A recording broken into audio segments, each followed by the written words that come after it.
તો નવસારીની પૂર્ણા નદી ભયજનક સપાટીએ પહોંચી છે અને નદીની સપાટી 23 ફૂટ સુધી પહોંચી, જ્યાં બેસત ખાડા વિસ્તારમાં પણ પાણી ભરાવાની શરૂઆત થઈ છે। 25થી વધુ ઘરોમાં પાણી ભરાવાની શરૂઆત થઈ ચૂકી છે। હવે એ તો ખબર નહીં, પાણી આવે તો અમારે બહાર નીકળવું પડશે અને અમે આ 40 વર્ષથી હેરાન થતા છે। અહીંયા એ સરકાર અમને કંઈક કરી આપે તો અમારા માટે ભગવાનની કૃપા। સામાન એવું ખસેડવાની કેટલી મુસીબત તો ઘણી પડે, પછી ઘરમાં પાણી ભરાઈ જાય ત્યારે સાફ કરવાનું અમે માંડા થઈ જઈએ છીએ। કેટલા વર્ષોથી હશે? હા, 40 વર્ષ થવાના। આવ્યું છે કઈ સૂચના આપવા માટે આ ખાલી પિયુષભાઈ આવે છે અને કોર્પોરેટર લોકો આવીને જોઈને જતા રહી છે। પરિસ્થિતિ માટે એવું ને કે દર વર્ષે જ અહીંયા આ પરિસ્થિતિ રહી છે। દર વર્ષે અહીંયા પાણી આવે છે ને સ્થાનિક લોકો જે અહીંના છે એ લોકોને બહુ તકલીફ વેઠવી પડે છે। દર વર્ષે ગયા વર્ષે જેટલી શક્યતા હતી એની કરતાં પણ વધારે પાણી આવેલું હતું ને બહુ લોકોને લાખો રૂપિયામાં નુકસાન થયું હતું, જેના ભાગરૂપે સરકારે એવી કોઈ મોટી સહાય કરી નથી। આ લોકો આખું વર્ષ નોકરી ધંધો કરે છે, મજૂરી કામ કરે છે અને વસ્તુ વસાવે છે અને દર વર્ષે ચોમાસામાં એ લોકોની વસ્તુ બેકાર થઈ જાય છે। તેના માટે સરકારે કંઈક કરવું જોઈએ કે દર વર્ષે આટલું બધું પાણી આવે એમાં લોકો બહુ હેરાન થાય છે। રહેવા માટે જગ્યા હોડવી પડે, બહાર મંદિર પર હોવું પડે, લોકોના ઓટલા પર હોવું પડે, રહેવું પડે ગમે ત્યાં આગળ। આ બેસતખાડા વિસ્તારમાં પાણી ઘણું આવવાથી અમે બહુ હેરાન થતા છે। દર વર્ષે જ આ જ પોઝિશન હોય છે, સરકાર કઈ રાહત આપતી નથી।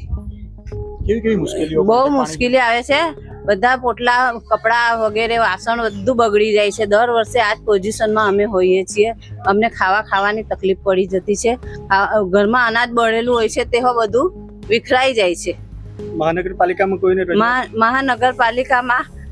કોઈને રજૂઆત કરો કે અમને કઈ સહાય મળે।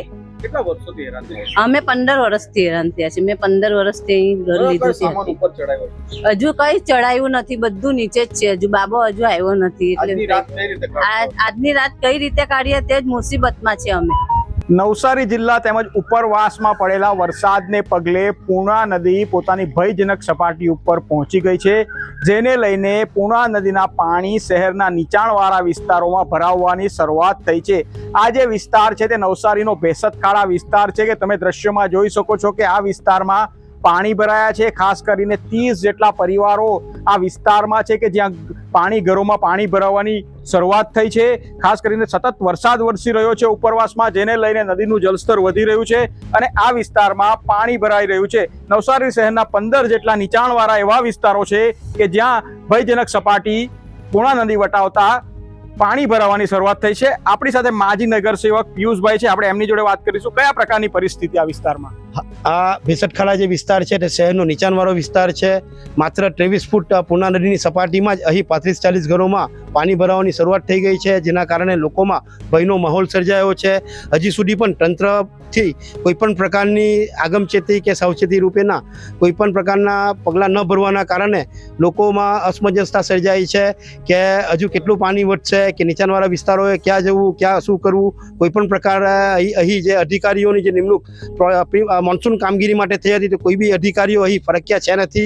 એટલે ખરા અર્થમાં કહું, જ્યારે મહાનગરપાલિકા બની ત્યારે આ બધી કામગીરી બાબતે સારી એવી આશાઓ સેવાઈ રહી હતી, પરંતુ મહાનગરપાલિકા બની પછી એવું લાગી રહ્યું છે કે કામગીરી નીચલા સ્તરે ગઈ હોય એમ ચોક્કસ કહી શકાય છે।